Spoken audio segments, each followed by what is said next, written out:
gudoomiyaasha degmooyinka iyo xogayaasha iyo dhammaan agaasimayaasha iyo martida meeshan joogta dabcan gabagaba ayuu noo marayaa kulankii maanta halkaan aan isugu nimid dabcan waxaa laga soo sheekeeyey taariikhdii magaaladan faca weyn laheed waxaa laga soo sheekeeyey sida maamuladeedii iyo baaxaddeedu intuu la ekaa jirtay iyo maantay meesha ay joogto waxayna ka mid tahay adduunyada isbeddelka ka dhacaya ayay ka mid tahay oo mar kastana magaaladan ula socotay maamul ahaan iyo baaxad ahaan intaba isbeddelada ku dhaca adduunyada ayay dabcan la jaan qaadaysay maantay de dabcan waxaan ka hadlaynaa oo hadda aan marayna magaalada muqdisho maalmo kadib inay doorasho galayso oo dadkeedu ay coday doonaan hadduu ilaahay yidhaahdo iyada oo muddo dheer dabcan hawshaas aysan ka dhicin marka isbeddelkay laftirkeedu la socotaa agaasimaha iyo tiimkiisuna dabcan waa idiin soo diri doonaan qabiyo qoraalkii halkan lagu soo bandhigay oo dabcan waxna waa ku soo diri doontiin oo hadda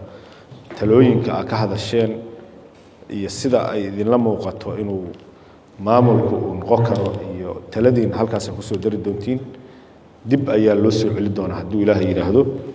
waana qasab midaasu sababtii laydinkugu yeeray oo aad meesha maaragtay u timaadeen weye hal xabo dabcan kama jirto doodu kama jirto markii meel la joogo la rabo in laga guuro oo meel kale loo guuro waxaa isbeddelaya dabcan qaabkii loo noolaa ayaa isbeddelaya marka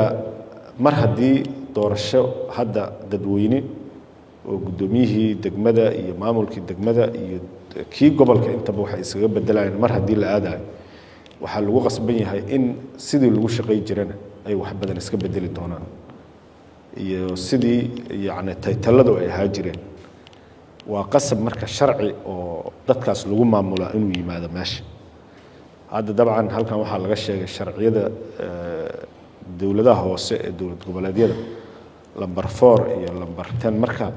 gobolka banaadir maadaama uu yahay gobolka ugu weyn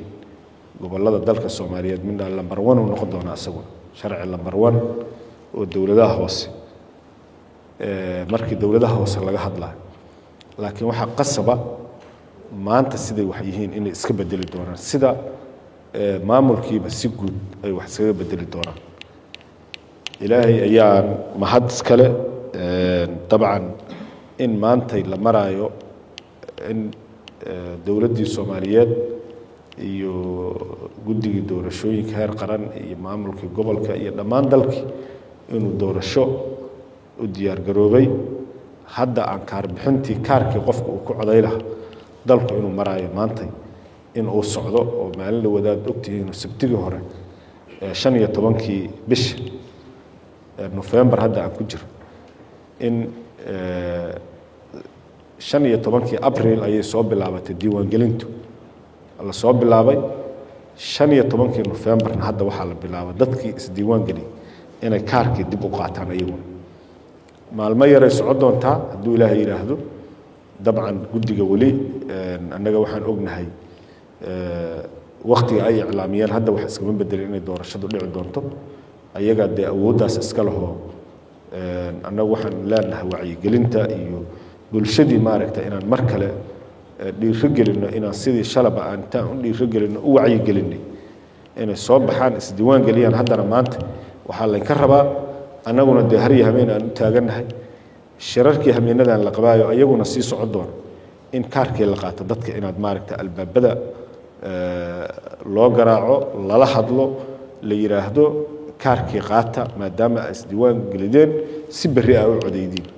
intaas waxay ka mid tahay wacyigelinta bulsho oo nalaga rabo inuu qofkii hadhow waxaa laga yaabaa guddigu maasiijyada uu diraayo inuusan qofka gaarina laga yaaba uusan arag sidaa darteed maadaama aa qaabilsantihiin degmooyinkii oo adinku dee bulshada aa ku dhex jirtiin aad ayay u fiican tahay inaad tiraahdeen bulshadii gudoomiye waaxeedyada iyo maaragtay maamulka intiina kale iyo gudoomiyaha degmada in dadkii loo sheego la yiraahdo hawshaas waa bilaabatay dabcan waxa laga yaabaa dad oo hawshaas ogeyn inay jiraan shaki kuma jiro ama message-ki uu soo gaarin ama maaragtay shaqooyinkooda iskaga mashquulsan marka intaas waxay ka mid tahay maadaama dadka gobolka banaadir aan mas'uul ka nahay jecelnahana inay inta soo baxaan ay codeeyaan intaas waa qasab maaragtay inaad ka qayb qaadatiin hadduu ilaahay maxaa yeelay adinka laftirkiina waxaa rabtiin berri maaragtay bulshadii aad diiwaan gelideen inay degmada maaragtay safaf dheerdheer u galaan golayaashii deegaanka ay soo doortaan iyaduna waa qasab marka halkaasaan horta maanta marayna oo fursad muddo soo socotay dadka Soomaaliyeed ay sugaayeen gaar ahaan dadka gobolka banaadir ay sugaayeen ayaa maantay markabkii uu dekada ku xiray dejintiisii hadda maaragtay lagu jira sidii maaragtay loo deji lahaa marka ilaaha mahadle arintaanu marka dabcan hadda maantay la soo bandhigay maahan meeshii ugu dambeeyay ma waa bilow fiican laakiin waxa imaad doona hadduu ilaahay yiraahdo dawlad sideedaba dastuur ay ku shaqeyda iyo maaragtay in awaamirta meeshii laga kala qaado laha waa inuu jiraa dastuurkaas ayaa maaragtay imaad doona ama mid dawladda degmooyinka ama mid gobolka intaba marka hawshaas waa lagu jiraa hadduu ilaahay yiraahdo dhan kastaana wax iska bedeli doonaan xaqiiqatan oo ama ha noqdeen hay'adaha ammaanka gobolka ama kuwa maxkamadaha gobolka ama maamulka gobolka ama degmooyinka waa qasab maaragtay iyo dawladda federaalka sidii loo wada shaqeyn lahaa haddaba dawladda federaalka iyo dawlad goboleedyadu waa wada shaqeeyaan dawladda federaalkana waxay leedahay qodobo waaweyn oo la yaqaano maadaama ay dalka mas'uul ka tahay sidaas ay marka wax walba noqon doonaan marka ha loo diro agaasimo maaragtay gudoomiyaasha si ay maaragtay yaa waxba marka la isku qabsan hadda maaragtay waxaan arkay xogayaasha dabcan iyo agaasimayaasha hadda oo halkan lagu soo bandhigay gudoomiyaasha marka gudoomiyaha degmadu markasto awood kale oo raadaya ma jirto marba haduu yahay qofkii degmada ugu sareeyay oo madaxweynaha dalka asaga ugu sareeyay madaxweynuhu dalka inuu ugu sareeyay macnaheedu waxa waaye dalkan meesha awaamirta saxda ah ay ka soo baxayda waa xafiiska madaxweynaha kadib ra'iisul wasaarihii iyo golihii xukuumadda iyo meelaha kale iyo qolada ka sii hooseeyo saas laakiin dalkaanu sidiisaba